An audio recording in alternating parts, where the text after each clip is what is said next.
আসসালামু আলাইকুম। দ্বিতীয় পর্বে সবাইকে স্বাগতম। দ্বিতীয় পর্বে আমরা আলোচনা করব টুস কমপ্লিমেন্ট দুইয়ের পরিপূরক সম্পর্কে। তো প্রথম পর্ব যারা মিস করছেন প্রথম পর্ব ক্লাসটা দেখে দেন দ্বিতীয় পর্ব শুরু করবেন। তো দ্বিতীয় ক্লাসে অর্থাৎ এটা 3 নম্বর ক্লাস চলতেছে। দ্বিতীয় ক্লাসের দ্বিতীয় খণ্ড টুস কমপ্লিমেন্ট দুইয়ের পরিপূরকের আগে আমরা আলোচনা করছিলাম হলো বাইনারির যোগ এবং বিয়োগ। তো বাইনারির যোগ যারা না পারি তারা কিন্তু দুইয়ের পরিপূরক আমরা পারবো না। তো বাইনারির যোগ মাস্ট বি জানতে হবে, দেন আমরা দুইয়ের পরিপূরক পারবো। তো যারা দুইয়ের পরিপূরক করতে চান তারা অবশ্যই বাইরের যোগের ক্লাসটা দেখে আসবেন, প্র্যাকটিস করবেন, দেন এটা করবেন। তো টুস কমপ্লিমেন্ট বা দুইয়ের পরিপূরক এটা কখন করব, কেন করব?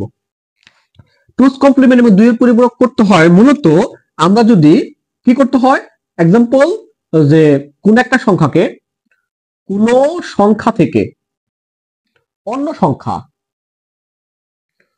সংখ্যা যোগের মাধ্যমে পার্থক্য বের করতে বললে, মূল কথা হলো যোগের মাধ্যমে পার্থক্য, এটা হলো মূল কথা। যখন কোন সংখ্যা থেকে কোন সংখ্যা আমরা যোগের মাধ্যমে পার্থক্য করব অর্থাৎ বিয়োগ করব, সেই জিনিসটাকে করার জন্য আমাদের টুস কমপ্লিমেন্ট প্রয়োজন হয়, দুইয়ের পরিপূরক প্রয়োজন হয়। তো দুইয়ের পরিপূরক আমরা কিভাবে শিখতে পারি? দুইয়ের পরিপূরক আমরা শিখতে পারি হলো একের পরিপূরকের মাধ্যমে। তো দুইয়ের পরিপূরক করার আগে আমাদের একের পরিপূরক শিখতে হবে। যাই হোক, আমরা একটা সংখ্যা থেকে আরেকটা সংখ্যা বিয়োগ করার চেষ্টা করি। এক্সাম্পল, আমি বিয়োগ করতে চাই হলো 25 থেকে আমি বিয়োগ করতে চাই 16। তো 25 থেকে বিয়োগ করবো আমি 16, কিন্তু বিয়োগটা করব যোগের মাধ্যমে। বিয়োগটা করবো কি? যোগের মাধ্যমে। তাহলে এই সমীকরণটাকে দাঁড় করানো যায় 25 প্লাস মাইনাস 16। ভালো মতো লক্ষ্য করি, আমি কিন্তু এটাকে যোগ, টেকনিক্যালি আমি যোগ করতেছি, কিন্তু রেজাল্টটা কিন্তু আমাদের কি বের হইব? আমাদের বিয়োগ ফলে বের হইব। কেন বিয়োগ ফলে বের হইব? কারণ 16টা হইল ঋণাত্মক। 16টা কি? ঋণাত্মক। ঋণাত্মক একটা সংখ্যা। কিভাবে আমরা বুঝলাম 16 ঋণাত্মক সংখ্যা? কারণ এই 16 এর পূর্বে একটা মাইনাস চিহ্ন আছে, তার জন্য আমি বুঝতে পারলাম 16টা হলো একটা ঋণাত্মক সংখ্যা।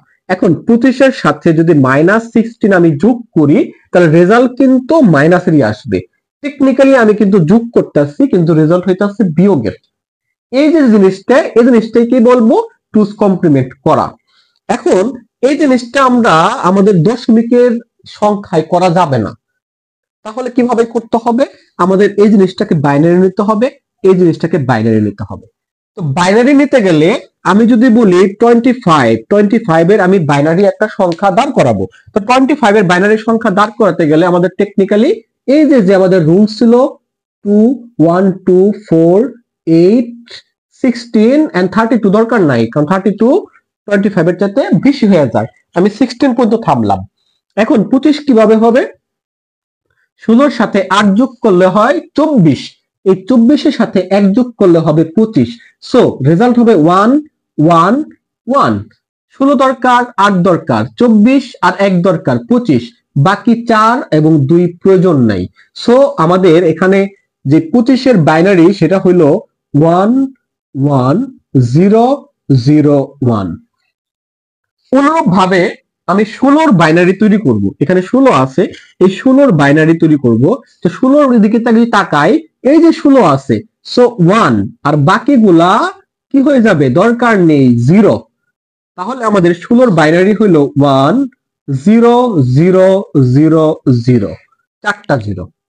আচ্ছা, এটা হলো 25 এর বাইনারি, এটা হলো 16 বাইনারি। প্রশ্ন হলো আমাদের তো মাইনাস 16 বাইনারি লাগবে। আমি যদি যুগের মাধ্যমে পার্থক্য বের করতে যাই, আমার লাগবে মাইনাস 16 বাইনারি।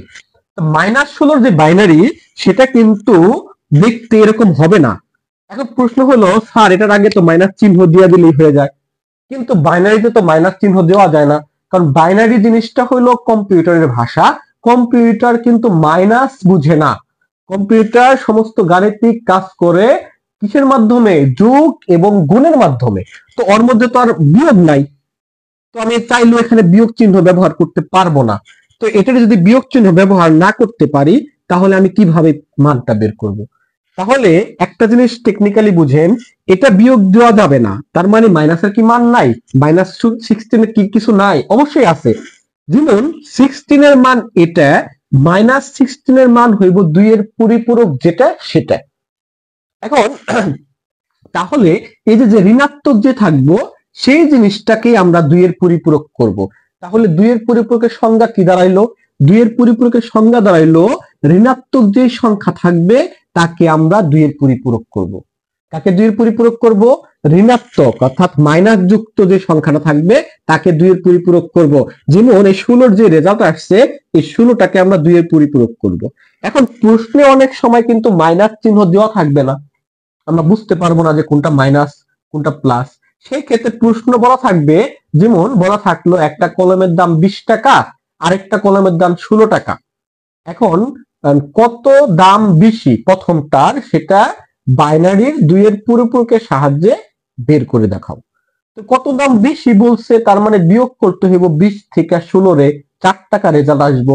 এখন বিয়োগটা 2 এর পরিপূরকের সাহায্যে করতে বলছে, তো আমরা যখন 20 এবং 16 রে 2 এর পরিপূরক করতে যাব কোনটাকে করব? 20 কে করব না 16 টাকে করব? তো নরমালি আমরা বিয়োগ কোনটারে করি? আমি 20 থেকে 16 রে বিয়োগ করি, 16 থেকে কিন্তু 20 বিয়োগ করব না, কারণ বিয়োগের রুলস হইলো বড়টা উপরে থাকবে ছোটটা নিচে থাকবে, তাই না? ছোটটা সবসময় ঋণাত্মক হবে। তাহলে প্রশ্নে যখন কিছু না বলা থাকবে না বোঝা থাকবে তখন আমাদের ধৈর্য নিতে হবে যেই সংখ্যাটা ছোট সেই সংখ্যাটাকে আমরা টুস কমপ্লিমেন্ট করব অর্থাৎ ঋণাত্মক করব। টুস কমপ্লিমেন্ট মানে ঋণাত্মক করা অর্থাৎ 2 এর পরিপূরক করা মানে হলো ঋণাত্মক করা। সো এখানে আমরা যেটা মাইনাস অর্থাৎ যেটা সংখ্যাটা ছোট সেটাকে আমরা 2 এর পরিপূরক করব। এখানে ছোটকে ছোট 16 অথবা মাইনাসও আছে 16, সো মাইনাসে যে 16 আছে 16 এর 2 এর পরিপূরক করব। 2 এর পরিপূরক করার আগে প্রথম যেটা শর্ত সেটা হলো 8টা বিট নিতে হবে। কয়টা বিট নিতে হবে? 8টা বিট। এখানে বিট আছে আমার 1 2 3 4 5, 5টা বিট আছে। তার মানে 8টা বিট যদি আমি নিতে চাই সামনে আরো আমার 3টা ডিজিট দিতে হবে। যে 3টা ডিজিট দিব আমি 0, এই যে হলো আমার 8 বিট। সেম ভাবে 16 আমি 8টা বিট নিতে হবে। এখানে আছে 1 2 3 4 5, সো আরো সামনে আমি 3টা ডিজিট দিলাম, হয়ে গেল 8টা ডিজিটে 8টা বিটে। এখন প্রশ্ন হলো এটাকে 16টাকে আমি যখন -16তে কনভার্ট করতে যাব সেটাই হলো টুস কমপ্লিমেন্ট। সেটা করার জন্য এট ফার্স্ট আমার লাগবে একের পরিপূরক। কি লাগবে? একের পরিপূরক। এটাকে আমি ফাঁকে করি। আমি এখানে লিখলাম 16, 16 সমান সমান লিখলাম 0 0 0 1 0 0 0 and 0। প্রথমে আমি করব ওয়ান্স কমপ্লিমেন্ট, ওয়ান্স কমপ্লিমেন্ট অর্থাৎ একের পরিপূরক যাকে বলে। একের পরিপূরক হলো উল্টা, অর্থাৎ 0 থাকলে 1 হবে, 1 থাকলে 0 হবে। এটা খুবই ইন্টারেস্টিং। হ্যাঁ, তাহলে এখানে যে করা 0 আছে সেগুলোর পরিবর্তে আমি 1 বসাই দিব। 0 1, 0 থাকলে 1, 0 থাকলে 1, এখানে 1 আছে 0, এখানে বেই করা 0 আছে সবগুলোর ক্ষেত্রে 1। এই যে হয়ে গেল ওয়ান্স কমপ্লিমেন্ট। তো যখন ওয়ান্স কমপ্লিমেন্ট হয়ে যাবে এই ওয়ান্স কমপ্লিমেন্টের মানের সাথে এই যে মানটা সেই মানের সাথে আমি যদি আরো 1 যোগ করি তাহলে যেই যোগের রেজাল্টটা আসবে সেটাই হলো আমার টুস কমপ্লিমেন্ট। টুস কমপ্লিমেন্ট অর্থাৎ এই যে যোগ করব, এখন কার সাথে কার যোগ করব? এই যে রেজাল্টটা আসছে আমার এই রেজাল্টটার সাথে এটার আমরা এটা যোগ করব। এই রেজাল্টটার সাথে 1 যোগ করব। তাহলে 1 যোগ করি, 1 এর সাথে 1 যোগ করলে 2, 2 এর নামে 0। আমরা কিন্তু যোগ প্রথম পার্টে শিখছি, হ্যাঁ, ওখান থেকে আমরা এটা করতে পারবো ইজিলি। 1 এর সাথে 1 যোগ করলে 2, 2 এর নামে 0, হাতে থাকে 1। হাতের 1 এর সাথে এই 1 যোগ করলে আবারও 2, 2 এর নামে 0, হাতে থাকে 1। 1 এর সাথে 1 যোগ করলে 2, 2 এর 0, 1 এর সাথে 1 যোগ করলে 2, 2 এর 0, 1 এর সাথে হাতের 1 এর সাথে 0 যোগ করলে 1, আর বাকি 1 এর 1, 1 এর 1 এবং এই 1 এর 1। এই যে রেজাল্ট আসলো এটাকে আমরা বলতেছি টুস কমপ্লিমেন্ট।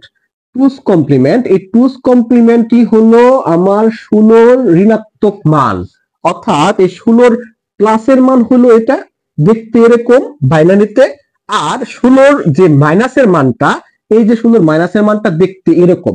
এখন এই যে দেখতে এরকম আনা কিভাবে আনা হয়? সেটা আনা হয় 2 এর পরিপূরকের সাহায্যে। অর্থাৎ কোন সংখ্যাকে যখন আমরা 2 এর পরিপূরক করি সেটা মাইনাস আকারে চলে যায় বাইনারিতে, সেটাই আমাদের করতে হয় আসলে। তো যখন আমরা এটা মাইনার আকারে করে ফেললাম, এখন আমাদের মূল কাজে আসি। আমাদের মূল কাজ কি? 2 এর পরিপূরকের সাহায্যে অর্থাৎ যোগের সাহায্যে পার্থক্য বের করা। কার সাথে কার? 25 এর সাথে 16। তো 25 এর সাথে 16 পার্থক্য বের করলে আমরা ইজিলি বলতে পারি 25 থেকে 16 বিয়োগ করলে অ্যান্সার হবে 9। এই 9টা আমরা দেখানোর চেষ্টা করি, চলেন। তো -16, তো -16 মান কিন্তু এটা না, এটা হলো 16 মান। -16 এর মান এই যে এটা। তাহলে এখন এটার পরিবর্তে আমি ওই মানটা বসাবো। এখানে আছে কটা? 4টা 1, 1টা 2টা 3টা 4টা, দেন আছে 4টা 0, 0 0 0 0। এই যে জিনিসটা আছে, এই জিনিসটাকে আমরা কি করব? যোগ করব। আসলে আমরা করব যোগ, কিন্তু রেজাল্ট বের হইব বিয়োগের, পার্থক্য রেজাল্ট বের হইব। এখন চলেন করা যাক। যোগ কিন্তু করবো, হ্যাঁ। 1 এর সাথে 0 যোগ করলে 1, 0 এর সাথে 0 যোগ করলে 0, 0 এর সাথে 0 যোগ করলে 0, 1 এর সাথে 0 যোগ করলে 1, তারপরে 1 এর সাথে 1 যোগ করলে 2, 2 এর নামে 0, হাতে থাকে 1, 1 এর সাথে 1 যোগ করলে 2, 2 এর নামে 0, 2 এর নামে 0, 2 এর নামে 0, আর হাতের 1 এই পাশে। এই যে হাতের 1 এই পাশে নামলো, অতিরিক্ত, এটাকে আমরা বলবো ক্যারি বিট। কোনটাকে বলবো ক্যারি বিট? যেটা অতিরিক্ত হবে, অর্থাৎ 8টার পরে নবম যে ডিজিটটা হবে, হাতের যেই সংখ্যাটা পরবর্তীতে বসে, ওটাকে আমরা অতিরিক্ত বিট বলবো অথবা ক্যারি বিট বলবো, যেটার কোনো দাম নাই, যেটার কোনো কাউন্ট হবে না, আমাদের 8 বিটই কাউন্ট হবে। তবে এখানে একটা লক্ষণীয় বিষয় বোঝার ব্যাপার হলো, অষ্টম যে বিট সংখ্যাটা থাকবে, এই যে বিটটা থাকবে, এটাকে বলা হয় চিহ্ন বিট। চিহ্ন বিট। এখন চিহ্ন বিটের কাজ কি? চিহ্ন বিটের কাজ প্রকাশ করা, মানটাকে প্রকাশ করা। কি মান প্রকাশ করা? এই অষ্টম চিহ্ন যদি 0 থাকে, তাহলে যে রেজাল্টটা, এই রেজাল্টটা হলো পজিটিভ অর্থাৎ প্লাসের। আর এই অষ্টম ডিজিটটা যদি 1 থাকে, তাহলে বুঝতে হবে এই রেজাল্টটা হলো নেগেটিভ। তো যখন এটা 1 থাকবে, তাহলে আবার কি করতে হবে? তাহলে এই পুরাটার আরেকবার 2 এর পরিপূরক করতে হবে। আরেকবার 2 এর পরিপূরক করে যে রেজাল্টটা আসবে, ওটাই হলো মান। তাহলে এখানে যদি 1 আসে, তাহলে কিন্তু আরেকবার 2 এর পরিপূরক করে নিতে হবে। আচ্ছা, যাই হোক, ওটা আমার তো আপাতত দরকার নাই।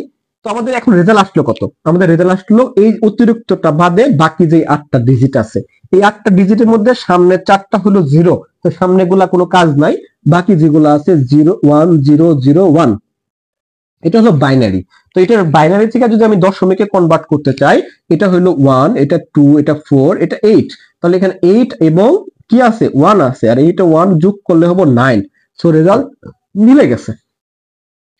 তো এই ছিল আমাদের টুস কমপ্লিমেন্ট। আশা করি আমি আপনাদের ভালো মতোই বোঝানোর চেষ্টা করছি। বাকিটা আপনারা বাসায় প্র্যাকটিস করবেন বেশি বেশি, তাহলে ক্লিয়ার হয়ে যাবেন। পাশাপাশি প্রথমে যারা ক্লাসগুলো দেখেননি, আগে ক্লাসগুলো দেখে আসবেন, তাহলে এটা আরো একটু ক্লিয়ার হবেন। পরবর্তী ক্লাসের জন্য অপেক্ষা করুন, আমাদের সাথে থাকুন। আসসালামু আলাইকুম ওয়া রাহমাতুল্লাহ।